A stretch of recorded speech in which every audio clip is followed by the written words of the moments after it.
మనము ధ్యానిస్తున్న అంశము repentance that leads to life. జీవార్థమైన మారు మనస్సు. జీవార్థమైన మారు మనస్సు గురించి నేను సిరీస్గా చేద్దామని ఫస్ట్ సిరీస్ మరి ప్రీవియస్ సండే కాకుండా ముందు సండే చేశాను. And this is series number 2. Hopefully, God willing, I would like to end today. If not, I will continue next Sunday as well. Mari, turn your Bibles to Acts of Apostles. అపోస్తుల కార్యములు 11వ అధ్యాయము 18వ వచనాన్ని తీసిన వారు చదవాలని మనవి చేస్తున్నాను. అపోస్తుల కార్యములు 11వ అధ్యాయము 18వ వచనం. అడ్డము చెప్పక అట్లయితే అన్యజనులకును దేవుడు జీవార్థమైన మారు మనసు దయచేసి ఉన్నాడని చెప్పుకొనుచు దేవుణ్ణి మహిమపరచిరి. Thank you, Abhisarika. When they heard these things, they fell silent, and they glorified God, saying, "Then to the Gentiles also God has granted repentance that leads to life." తల వంచి కన్ను మూసుకున్నట్లయితే చిన్న ప్రార్థన చేసుకుందాం.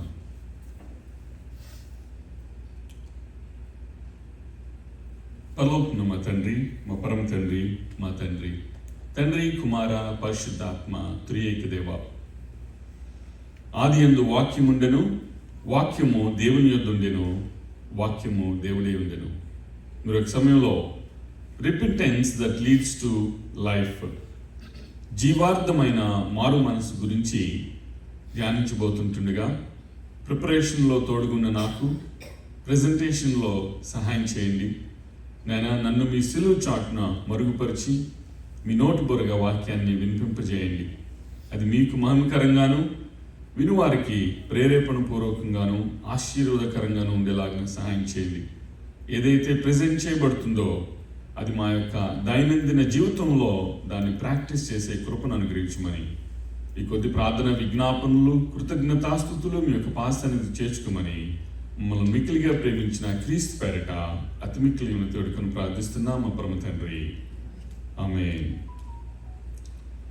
అయితే ఈ 18వ వచనం మనకి మరి ఇంకా మనం డీప్గా వెళ్ళే ముందు just to refresh your minds, మరి మధ్యలో ఒక 1 వీక్ గ్యాప్ వచ్చింది కనుక నేను మరి 11వ అధ్యాయము 1 నుంచి చదవాలని ఆశపడుతున్నాను. తీసిన వారు కూడా నాతో పాటు మీ యొక్క బైబిల్ గ్రంథాలను తెరిచి చూడాలని చెప్పి నేను మనం చేస్తున్నాను. అపోస్తుల కార్యములు 11వ అధ్యాయము 1 నుంచి. అన్యజనులను దేవుని వాక్యం అంగీకరించరని అపోస్తులను యూదయ అందంతటా ఉన్న సహోదరులను వినిరి. పేతురు యెరూషలేమునకు వచ్చినప్పుడు సున్నతి పొందినవారు, నీవు సున్నతి పొందని వారి వద్దకు పోయి వారితో కూడా భోజనం చేసితివని అతనితో వాదం పెట్టుకునేది. అందుకు పేతురు మొదటి నుండి వరుసగా వారికి ఆ సంగతి ఇలాగూ వివరించి చెప్పెను. నేను యొప్పే పట్టణంలో ప్రార్థన చేయుచుండగా పరవశుడినైతిని. అప్పుడు ఒక దర్శనం నాకు కలిగెను. అది ఏదనగా 4 చెంగులు పట్టి దింపబడిన పెద్ద దుప్పటి వంటి ఒక విధమైన పాత్ర ఆకాశము నుండి దిగి నా ఎద్దుకు వచ్చెను. దాని వైపు నేను తేరి చూచి పరీక్షింపగా భూమి యందుండు చతుష్పాద జంతువులను, అడవి మృగములను, ప్రాకెడు పురుగులను, ఆకాశ పక్షులను నాకు కనబడిను. అప్పుడు పేతురు, నీవు లేచి చంపుకొని తినుమని ఒక శబ్దము నాతో చెప్పుడు వింటిని. అందుకు నేను, వద్దు ప్రభువా, నిషిద్ధమైనది అపవిత్రమైనది ఏది నా నోట ఎన్నడూ పడలేదని చెప్పగా 2వ మారు ఆ శబ్దం ఆకాశం నుండి, దేవుడు పవిత్రం చేసినవి నీవు నిషిద్ధమైనవిగా ఎంచవద్దని ఉత్తరమిచ్చెను. ఇలాగూ ముమ్మారు జరిగిను. తరువాత అదంతయో ఆకాశమునకు తిరిగి తీసుకొని పోబడెను. వెంటనే కైసరయ్య నుండి నా యొద్దకు పంపబడిన 3 మనుష్యులు మేమున్న ఇంటి యొద్దకు నిలిచి ఉండిరి. అప్పుడు ఆత్మ పరిశుద్ధాత్మ, నీవు భేదమేమీ చేయక వారితో కూడా వెళ్ళుమని నాకు సెలవిచ్చెను. ఈ 6 సహోదరులు నాతో కూడా వచ్చిరి. మేము కొర్నేలి ఇంట ప్రవేశించితిమి. అప్పుడు అతడు, నీవు యొప్పేకు మనుషులను పంపి పేతురు అను మారు పేరు గల సీమోనును పిలిపించుము.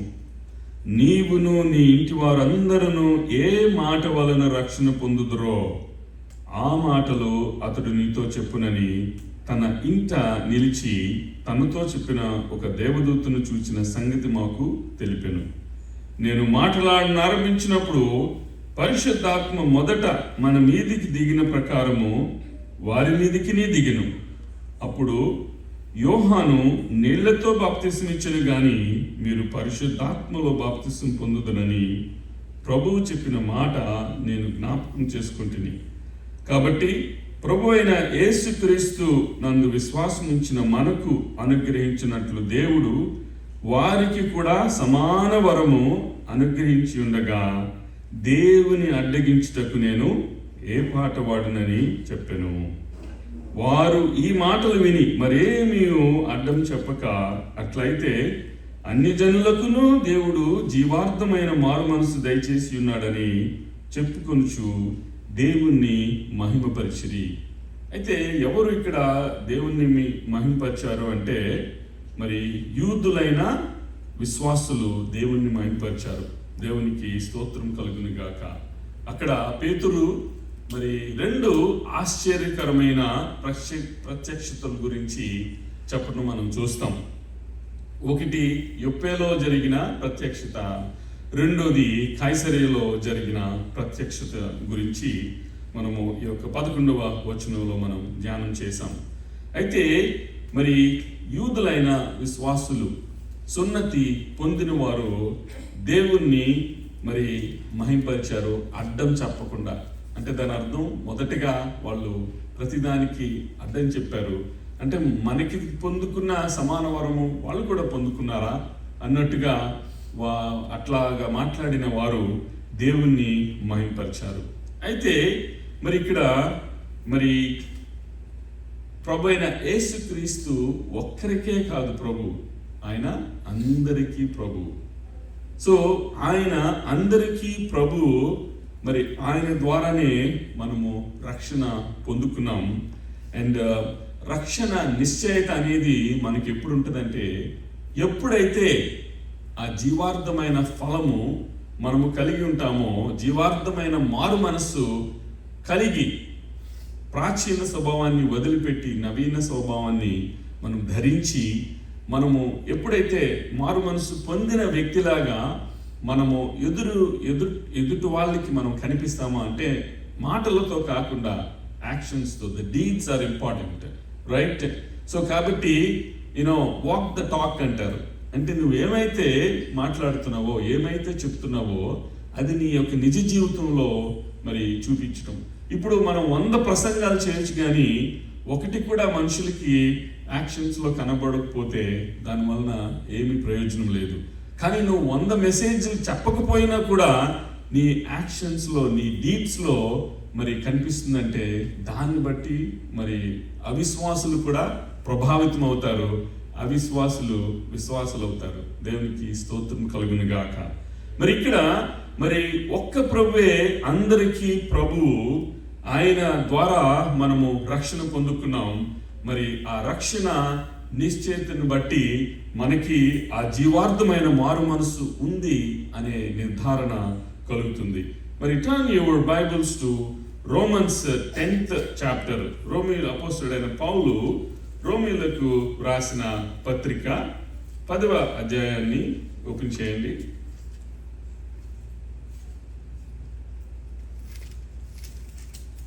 Romans 10th chapter verse 12 and 13 మరి చదువుతున్నాను, గమనించండి. అంటే ఇక్కడ మనము మొదటగా సున్నతి పొందిన యూదులు మొదటగా అడ్డం చెప్పినట్టుగా చూసాము. తర్వాత వారు ఏమి అడ్డం చెప్పకుండా దేవుణ్ణి మహింపరిచినట్టుగా మనం చూసాము. అంటే యూదులకు ఒక దేవుడు, గ్రీసు దేశస్థులకు ఒక దేవుడు, అన్ని జనులకు ఒక దేవుడు లేడు, దేవుడు ఒక్కడే. యూదులకును గ్రీసు దేశస్థులకును అన్ని జనులకును అందరికీ ప్రభువు ఒక్కడే. He is the creator of heavens and earth. సర్వాన్ని సృష్టించిన సృష్టికర్త ఒకడే. But our God is a triune God, త్రియేక దేవుడు.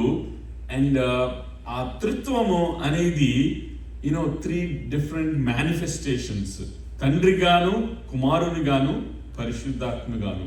తండ్రి, కుమార, పరిశుద్ధాత్మ త్రియేక దేవుడు.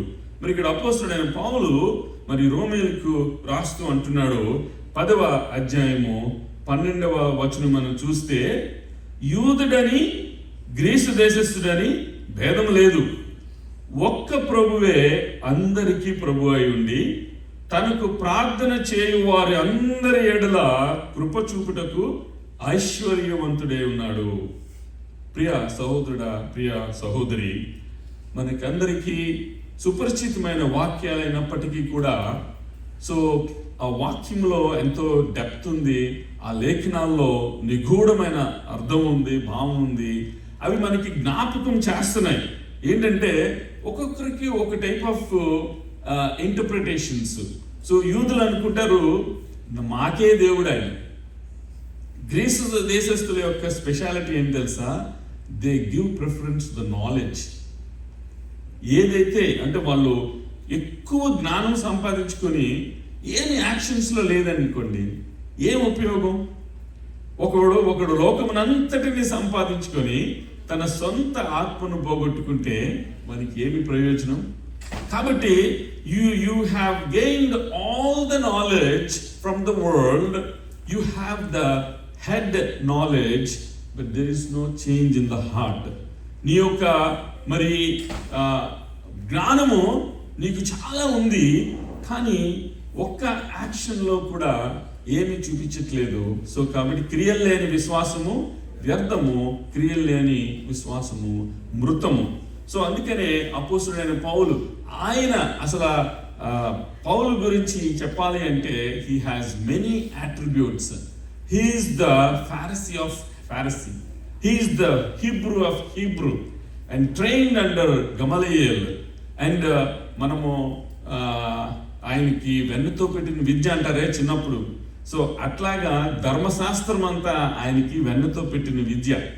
మరి ఆయన గమలీయేలు దగ్గర శిక్షణ పొందుకొని ధర్మశాస్త్రాన్ని అంతటినీ అవపోసన పట్టిన వాడు ఆయన ప్రభువైన యేసుక్రీస్తుని సొంత రక్షకునిగా అంగీకరించి ఆయన అన్ని జనులకు సువార్త చెప్పకపోయింటే సువార్త అన్ని జనుల వరకు వచ్చిండేది కాదు.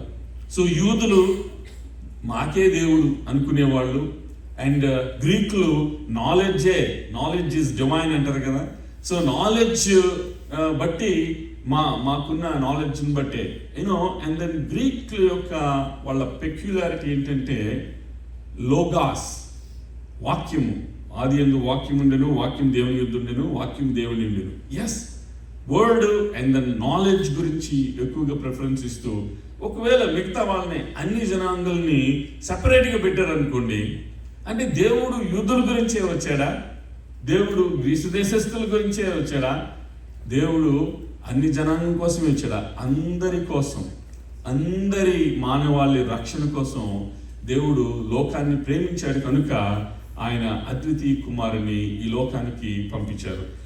అదే మాట అపోస్తలుడైన పౌలు రోమీయులకు జ్ఞాపకం చేస్తూ అంటున్నాడు, యూదుడని గ్రీసు దేశస్థుడని భేదము లేదు, ఒక్క ప్రభువే అందరికీ ప్రభు అయి ఉండి తనకు ప్రార్థన చేయు వారి అందరి ఎడల కృప చూపుటకు ఐశ్వర్యవంతుడే ఉన్నాడు. ఎందుకనగా ప్రభువు నామమును బట్టి ప్రార్థన చేయువాడెవడో వాడు రక్షింపబడును. ఎవరయ్యా రక్షింపబడతారు అంటే, నువ్వు నీ నోటితో Jesus Christ is the lord అని నువ్వు ఎప్పుడైతే నోటితో ఒప్పుకుంటావో, నీకు అన్ని లేఖనాలు వచ్చు. యూదులు ఉన్నారు, వాళ్ళు ఇంకా they give more preference the Torah, the first 5 books, right? Genesis, exodus, Leviticus, numbers and Deuteronomy, ఆది కాండము, నిర్గమ కాండము, లేవి కాండము, మరి సంఖ్యాకాండము, ద్వితీయోపదేశ కాండము, ఇంకా వాటినే ఫోకస్ చేస్తూ Jesus Christ is the Messiah అని వాళ్ళు నమ్మకపోతే ఏమి సాధించినట్టు? అందుకనే మరి ఇక్కడ న్యూయార్క్ సిటీలో అక్కడ 42nd గ్రాండ్ సెంటర్ నుంచి టైమ్ స్క్వేర్ వరకు ఒక టన్నెల్ ఉంటుంది. ఆల్మోస్ట్ ఒక 2 miles దాకా ఉండొచ్చేమో. Me and brother Sudheer from New York, and in the tunnel కొంతమంది ఒక బోర్డ్స్ పట్టుకొని నించుంటారు. ఆ బోర్డు మీద ఏమని రాస్తుంటుంది అంటే జ్యూస్ ఫర్ జీసస్ అంటే మేము యూదులమే, కానీ ప్రభువైన యేసుక్రీస్తుని స్వంత రక్షకునిగా మేము అంగీకరించాము. So Jews for Jesus. So ఇక్కడ మరి అదే విషయాన్ని జ్ఞాపకం చేస్తూ యూదుడని గ్రీస్తుడని భేదం లేదు, ఒక్క ప్రభువే అందరికీ ప్రభు అయ్యుండి తనకు ప్రార్థన చేయవారు అందరి ఎడల కృప చూపుటకు ఐశ్వర్యవంతుడే ఉన్నాడు. ఎందుకనుక ప్రభువు నామమును బట్టి ప్రార్థన చేయవాడెవడో వాడు రక్షింపబడును అని చెప్పి జ్ఞాపకం చేస్తున్నాడు మరి రోమీయులకు. అయితే మరి ఇప్పుడు యాక్చువల్గా ప్రభు అయిన యేసుక్రీస్తు అంటే ఇందాక మనం చదివిన లేఖన భాగాల్లో మరి సున్నతి పొందిన యూదులు ఏం చెప్తున్నారంటే మొదటగా అడ్డం చెప్తున్నారు. ఇదేంటి, మాకిచ్చిన కృపావరం కూడా వాళ్ళకే ఇచ్చారా? మాకిచ్చిన సమాన వరం వాళ్ళకి కూడా ఇచ్చారా? ఇదేంటి మరి మేము స్పెషల్ కదా అన్నట్టు వాళ్ళని వాళ్ళు ప్రత్యేకించుకుంటున్నప్పుడు దేవుడు ఏం చేశారు తెలుసా? ఆయన even though he's king of kings and lord of lords, రాజులకు రాజు, ప్రభువుకు ప్రభు అయి ఉండి ఆయన తండ్రి, కుమార, పరిశుద్ధాత్మ త్రిత్వములో ఒక రూపమై ఉండి యూదులకు ఆయన ఏమయ్యాడంటే పరిచారకుడు అయ్యాడు. బాబు మీరు చాలా గొప్ప అని మీరు అనుకున్నారు కదా, మరి నేను పరలోకం నుంచి దిగొచ్చాను, నేను దేవుని కుమారుణ్ణి, నేను తండ్రి, కుమార, పరిశుద్ధాత్మ త్రిత్వంలో ఒక రూపమైన నేను మీకు పరిచారకుని అవుతాను, ఓకేనా అంటే ఎలా ఉంటుంది? ఎవరైతే మేము గొప్ప అనుకునే వాళ్ళు ఇంకేముంటుంది అక్కడ గొప్పతనం. సో అదే మాట ఇక్కడ మనకి క్రీస్తు సున్నతి గల వారికి పరిచారకుడు ఆయన అని చెప్పి మరి అపోస్తలుడైన పౌలు మరి రోమీయులకు జ్ఞాపకం చేస్తున్నాడు. మరి 15వ వచనాన్ని మనం చూద్దాం. టర్న్ యువర్ బైబిల్స్ టు మరి 15th చాప్టర్. ఎవరైనా తీసిన వాళ్ళు వర్స్ 8 to 9 చదవాలని ప్రభుపేట మనం చేస్తున్నాను. రోమీయులకు రాసిన పత్రిక 15వ అధ్యాయము 8-9 వచనాలు.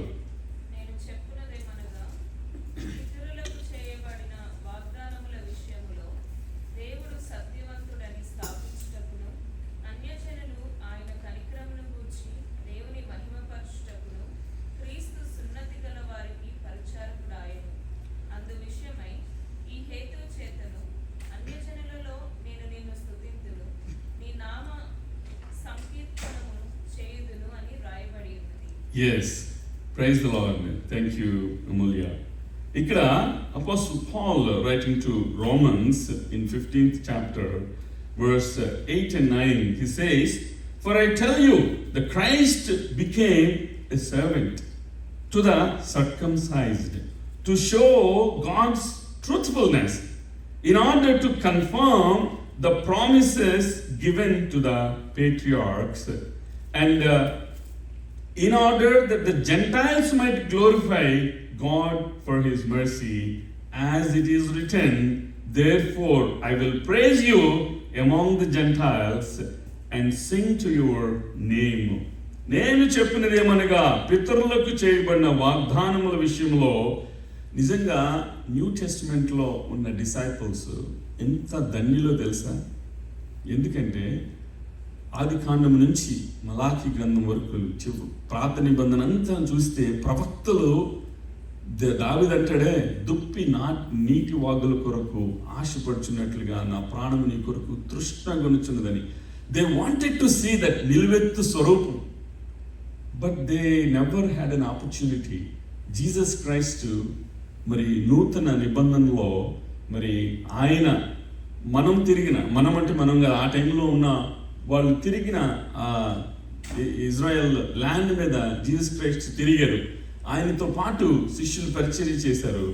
బట్ ఇంకొక మాట ఉంటుంది, వాళ్ళు సాక్షాత్తు ఆ నిలువెత్తు స్వరూపం చూడటానికి ధన్యులైతే మనం కూడా ధన్యులమే. ఎట్లా తెలుసా?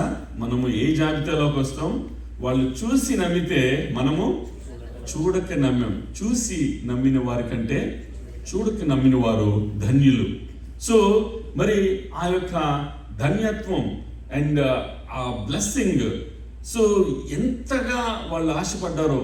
ఈవెన్ మరి ఎంతో మంది ప్రాఫిట్స్ అండ్ దెన్ దేవుని యొక్క సేవకులు డైరెక్ట్గా ఆ మేనిఫెస్టేషన్ ఆయన ఎప్పుడు మొత్తం లేఖనాలన్నీ నెరవేరినప్పుడు, కాలము సంపూర్ణమైనప్పుడు ఆయన రావాల్సి వచ్చింది. అందుకనే ఆయన సో మరి కన్యక గర్భం ధరించి కుమారుణ్ణి కనెను. ఆయనకు మీరు ఇమ్మానుయేల్ అని పెట్టి, గాడ్ ఈజ్ విత్ అస్. ఎప్పుడు he is the God of Abraham, Isaac and Jacob. Abraham దేవుడు, ఇస్సాకు దేవుడు, యాకోబు దేవుడు. అదే దేవుడు ఆయన కన్యక గర్భాన్ని ధరించి ఆయన నరావతారుడై మరి ఆయన మరి ఈ లోకంలో 33.5 సంవత్సరాలు జీవించి నీ కోసం నా కోసం ఆయన శిలువ మరణం పొంది రక్షణ భాగ్యాన్ని దయచేశాడు.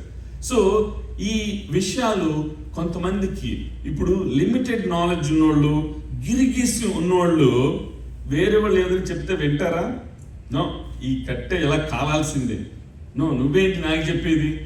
నాకు తెలీదా? నీకంటే నేను ముందు పుట్టాను కదా అని చెప్పి అంటారు. సో అయితే మరి ఆ జుడాయిజం గురించి కూడా he has everything in finger tips. So కాబట్టి యూద మాత ప్రవిష్టుడు అండ్ యూద మరి మొత్తం టోరా అంతటిని ప్రీతి మిక్సర్లో గ్రైండర్లో వేసేసి మింగేసినట్టుగా తాగేసినట్టుగా ఆయన మొత్తం అంతా ధర్మశాస్త్రాన్ని అవపోసన పట్టిన మరి అపోస్తుడైన పౌలు వీళ్ళకి జ్ఞాపకం చేస్తున్నాడు. అంటే నాకంటే మీకు ఎక్కువ తెలుసా? సో ఇదే విషయం అని చెప్పి రోమీలకు రాస్తూ ఏమంటాడంటే, నేను చెప్పినది ఏమనగా పితరులకు చేయబడిన వాగ్దానం విషయంలో దేవుడు సత్యవంతుడని స్థాపించుటకు అన్యజనులు ఆయన కనికరమును గుచ్చి దేవుని మహింపరచుటకును క్రీస్తు సున్నతి గల వారికి పరిచారకుడాయను. అందు విషయమై ఈ హేతువు చేతను అన్యజనులలో నేను నిన్ను స్తుతింతును, నీ నామ సంకీర్తనము చేయుదును అని వ్రాయబడి ఉన్నది. ఎక్కడ వ్రాయబడి ఉంది తెలుసా? యెషయా గ్రంథంలో వ్రాయబడింది ఆ మాటల్ని జ్ఞాపకం చేస్తున్నాడు. అయితే ఇక్కడ ఆశ్చర్యకరమైన సంగతి ఏంటంటే, చూడండి, దేవాది దేవుడు, the lord of the king of kings and lord of lords, మరి తండ్రి, కుమార, పరిశుద్ధాత్మ, మరి త్రియేక దేవునిలో రూపమైన ప్రభువైన యేసుక్రీస్తు యూదులకు పరిచారకుడైనని చెప్పి ఇక్కడ వాక్యము జ్ఞాపకం చేస్తుంటే, యూదుడైన అపోస్తుడైన పౌలు క్రీస్తుకి పరిచారకుడయ్యాడు. ఎంత what a blessing, right? So అంటే మిగతా వాళ్ళకి అర్థం అవటం కోసం ఈయన మళ్ళా ఆయన ఎక్స్ప్లెయిన్ చేస్తున్నాడు. బట్ మొత్తం అంతా అర్థమైన ఈయన ఏంటి, దేవాది దేవుడు వచ్చి సున్నతి పొందిన వాళ్ళకి పరిచారకుడయ్యాడు. అసలు ఆయన పరిచారకుడు అవటం ఏంటి? Is king of lord of lords. Let me be the servant to him. నేను ఆయనకి పరిచారకుడిని అవుతానని అంటాడు. మరి అందుకనే ఆయన యాజక ధర్మాన్ని జరిగిస్తూ ఉన్నాడు, సువార్త ప్రకటిస్తూ ఉన్నాడు, దేవుని యందు కృప పొందుకున్నాడు. సో ముమ్మారు ప్రార్థన చేశాడు. మనం ఎప్పుడైనా సరే మనము ఎవరైనా హీలింగ్ ప్రేయర్ చేసినప్పుడు వెంటనే స్వస్థత పొందుకుంటే, ఆయన కూడా సమ్ హెల్త్ ఇష్యూస్లో ఉన్నాడు అనుకో, ఏంటి ఇంతమందికి ఈయన ప్రార్థన చేస్తాడు, స్వస్థత పొందుకుంటున్నారు, మరి దేవుడు ఈయనకి స్వస్థ చేయడా అని చెప్పి ఎంతోమంది అనుకోవచ్చు. అయితే మరి అట్లాగే అపోస్తుడైన పౌలు కూడా ముమ్మారు ప్రార్థించినప్పుడు దేవుడు ఏమన్నాడంటే, my grace is sufficient for you, నా కృప నీకు చాలును. అపోస్తుడైన పౌలు నీడను తాకి స్వస్థత పొందారు. But he has some element. ప్రియ సహోదరుడా, ప్రియ సహోదరి, ఒక్కొక్కరికి ఒక ముళ్ళు ఉంటుంది. Anything, if it is a health issue or financial issue or immigration issue or job issue, whatever, sometimes మరి సామెతలో ఒక మాట ఉంటుంది, దేవా నాకు ఎక్కువ ఇవ్వద్దు, నువ్వు నాకు ఎక్కువ ఇచ్చావనుకో యెహోవా ఎవడని అందునేమో. దేవా నువ్వు నాకు తక్కువ ఇవ్వద్దు, నాకు తక్కువ అయిందని నేను దొంగిలిస్తానేమో, నాకు మితంగా ఇవ్వు అని చెప్పి అంటాడు జ్ఞాని అయిన సొలొమోను సామెతల్లో. సో మరి ఇక్కడ మరి ఈ అపోస్తలుడైన పౌలు సో ఆయన సువార్త విషయమై యాజక ధర్మాన్ని ఆయన జరిగిస్తూ దేవుని కృప పొందిన ఆయన ప్రభువైన యేసుక్రీస్తుకి పరిచారకుడైనట్లుగా లేఖనాలు మనకు జ్ఞాపకం చేస్తుంది. Can someone read same Romans 15th chapter verse 15 to 16. అయినను అన్యజనులు అను అర్పణ పరిశుద్ధాత్మ వలన పరిశుద్ధపరచబడి ప్రీతికరమగునట్లు నేను సువార్త విషయమై యాజక ధర్మము జరిగించుచు దేవుని చేత నాకు అనుగ్రహింపబడిన కృపను బట్టి అన్యజనుల నిమిత్తము యేసుక్రీస్తు పరిచారకుడనైతిని. ఇది హేతువు చేసుకొని మీకు జ్ఞాపకం చేయవలెనని ఉండి ఎక్కువ ధైర్యం కలిగి సంక్షేపముగా మీకు వ్రాయిచున్నాను. Praise the Lord. Thank you, Abhisarika. Romans 15:15 లో, however, I have written you a bold reminder on some points because of the grace God has given me అంటున్నాడు.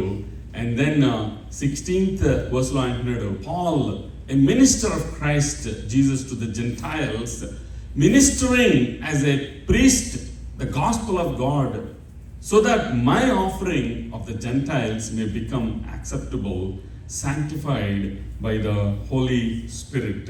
So ikkada mari, but on the same points I have written to you very boldly by way of reminder, because of the grace given me by God to be a minister of Jesus Christ to the Gentiles in the priestly service of the gospel of God, so that the offering of the Gentiles may be acceptable, sanctified by the Holy Spirit.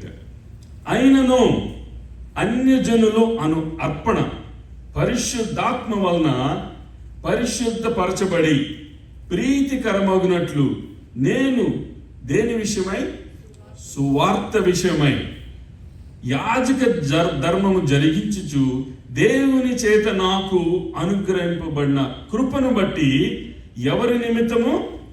అన్యజనుల నిమిత్తము. ఎవరికి పరిచారకుడయ్యాడు? యేసుక్రీస్తు పరిచారకుడినైతిని. ఇది హేతువు చేసుకుని మీకు జ్ఞాపకం చేయవలనని ఉండి ఎక్కువ ధైర్యం కలిగి సంక్షేపముగా మీకు రాయించున్నాను అని అంటున్నాడు. సో ఏ యూదులైన విశ్వాసులు సున్నతి పొందిన వారు కొంతమందిని ప్రత్యేకంగా చూస్తూ దేవుడు మా దేవుడు ఆ యొక్క కృపావరము మాకే అని అనుకున్నప్పుడు సమాన వరాన్ని అందించగానే వాళ్ళు ఇదేంటి మనకిచ్చిన కృపావరం వీళ్ళకి కూడా ఇస్తున్నాడా, మనకిచ్చిన సమాన వరం వాళ్ళకు కూడా ఇచ్చాడా అని ఎవరైతే మొదటగా అడ్డం చెప్పారో ఆ అడ్డం చెప్పిన వాళ్ళు దేవుణ్ణి మహిమపరిచారు. దేవుణ్ణి మహిమపరిచినప్పుడు దేవుడు మరి ఆ సున్నతి పొందిన వారికి ఆయన పరిచారకుడయ్యాడు. అపోస్తలుడైన పౌలు క్రీస్తుకి పరిచారకుడయ్యాడు. సో మరి ఇక్కడ చివరిగా నేను I would like to end with a benediction. I would like to end with a blessing. May the God of hope fill you with all joy and peace, believing, so that by the power of Holy Spirit may abound in hope. కాగా మీరు పరిశుద్ధాత్మ శక్తి పొంది విస్తారముగా నిరీక్షణ గలవారవుటకు నిరీక్షణకర్తయగు దేవుడు విశ్వాసము ద్వారా సమస్త ఆనందముతోనూ సమాధానముతోనూ మిమ్మును నింపునుగాక. తలలు వచ్చి కళ్ళు మూసుకుని మనం చిన్న ప్రార్థన చేసుకుందాం. పరలోకమున్న మా తండ్రి, మా పరమ తండ్రి, మా తండ్రి, ఏమిచ్చి మీ యొక్క రుణం మేము తీర్చుకోగలం ప్రభువా? పాపములతోనూ అపరాధములతోనూ చచ్చిన వారమే ఉంటుండగా క్రీస్తుతో పాటు మమ్మల్ని లేపిన విధానం బట్టి మీకు స్తోత్రాలు. మేము పొందాల్సిన శిక్షను మీరు పొందారు. పాపం ఎరుగని మీరు మా కోసం పాపముగా చేయబడ్డారు. మరి even though your king of kings and lord of lords, the triune God, the son of God, but you became servant for the circumcised. But the person who got circumcision and the Apostle Paul, he became your servant. నాయన మీకు అపోస్తలుడైన పౌలు పరిచారకుడు అయ్యి ఆయన చెప్తున్న విషయాల్ని మేము జ్ఞాపకం చేసుకున్నాం. ప్రభా, మరి యొక్క సమయంలో నేను గొప్ప అనుకున్న వ్యక్తిని మరి దేవుడు తనను తాను తగ్గించుకున్నవాడు హెచ్చింపబడును. మరి యొక్క సమయంలో దేవా, మరి మేము పొందుకున్న రక్షణ భాగ్యాన్ని ఇతరులు కూడా చవి చూడటానికి, వాళ్ళు కూడా రక్షణ భాగ్యం పొందుకోవటానికి సహాయం చేయండి. మీతో పాటు జత పనివారంగా ఉండటానికి నాయన, మరి రక్షణ లేని వారి విషయంలో మరి భారం కలిగి ప్రార్థన చేయటానికి ప్రభా తండ్రి, అగ్నిలో నుంచి లాగినట్లుగా ఒక వ్యక్తి అగ్ని ప్రమాదంలో ఉన్నప్పుడు పర్లాదులో కొంతసేపు అయిన తర్వాత ఆయన సేవ్ చేద్దామని ఎవరు అనుకోరు. ఇమ్మీడియట్గా మనిషి కాలిపోక ముందే ఆయన్ని ఏ విధంగా అయితే లాగుతారో, ఒక వ్యక్తి మరి రక్షణ లేనప్పుడు దేవుని రాకడ ఎప్పుడు వస్తుందో, ఏ దినమో ఏ గడియో ఎవరికి తెలియదు. కాబట్టి అగ్నిలో నుంచి లాగినట్లుగా రక్షణ లేని వారిని రక్షణ మార్గంలో నడిపించే ఆ యొక్క మరి ఆ రెస్పాన్సిబిలిటీ ప్రతి విశ్వాసం మీద ఉంది. It's not the responsibility of a pastor, it's not the responsibility of a evangelist, it's not the responsibility of a gospel worker, it's not the responsibility of everybody, any person who is in the ministry, but it's a responsibility of each and every believer. ప్రతి ఒక్క విశ్వాసి మరి మనం ఎప్పుడైతే ఈ సువార్త భూ దిగంతములకు అది వ్యాపించబడుతుందో, అది అందజేయబడుతుందో, అప్పుడు దేవుని రాకడ వస్తుంది. ప్రియ సహోదరుడా, ప్రియ సహోదరి, yes, we see all that the prophecies, the end time prophecies, మరి అంత్య దినాలు విషయంలోని యొక్క ప్రవచనాలు అన్నీ ఒకటొకటిగా నెరవేరబడుతున్నాయి. కానీ ఎప్పుడైతే సువార్త అందరికీ మరి భూ దిగంతముల వరకు అది అందబడుతుందో, and that is the final time, and that's the time the Lord will come. But nobody knows, మరి అందుకనే ఇద్దరు మిద్ది మీద ఉంటే ఒకరు ఎత్తబడతారు, ఒకరు విడబడతారు. అండ్ ఇద్దరు తిరగలు తిప్పుతూ ఉంటే ఒకరు కొనిపోబడతారు, ఒకరు విడబడతారు. మంచం మీద ఇద్దరు పడుకుంటే ఒకరు ఎత్తబడతారు, ఒకరు విడబడతారు అని. మరి ఒక సమయంలో మరి నోవహు దినంలో జలప్రళయం వచ్చినట్లుగా మరి అందరూ తినుచు త్రాగుచు సుఖించుచు ఉన్న సమయంలో హఠాత్తుగా గర్భిణీ స్త్రీకి ప్రసవేదన వచ్చినట్లుగా దేవుని యొక్క రాకడ వస్తుందని లేఖనాలు మనకి ఎన్నో సార్లు జ్ఞాపకం చేస్తున్నాయి. మరి ఒక సమయంలో ప్రియ సహోదరుడా, ప్రియ సహోదరి, నీవు దేవుణ్ణి సొంత రక్షకునిగా అంగీకరిస్తే ప్రైజ్ ద లార్డ్, హల్లెలూయా. ఒకవేళ ఇంకా దేవుణ్ణి నీ సొంత రక్షకునిగా అంగీకరించకపోతే, do not procrastinate. Procrastination is the thief of life, and that life is with Jesus Christ. మరి జీవార్థమైన మారు మనసుని నీవు కలిగి ఉన్నావు అంటే, ఆ యొక్క రక్షణ నిశ్చయిత కలిగినప్పుడు, then you know that yes, ఆ యొక్క జీవార్థమైన మారు మనసు నేను కలిగి ఉన్నానని నీకు అర్థమవుతుంది. మరి సమయంలో మరి దేవుడి కొద్ది మాటలను మన ఆత్మీయ మేలు నిమిత్తమై దీవించునుగాక. ఆమేన్. ఈ యొక్క సమయంలో మనము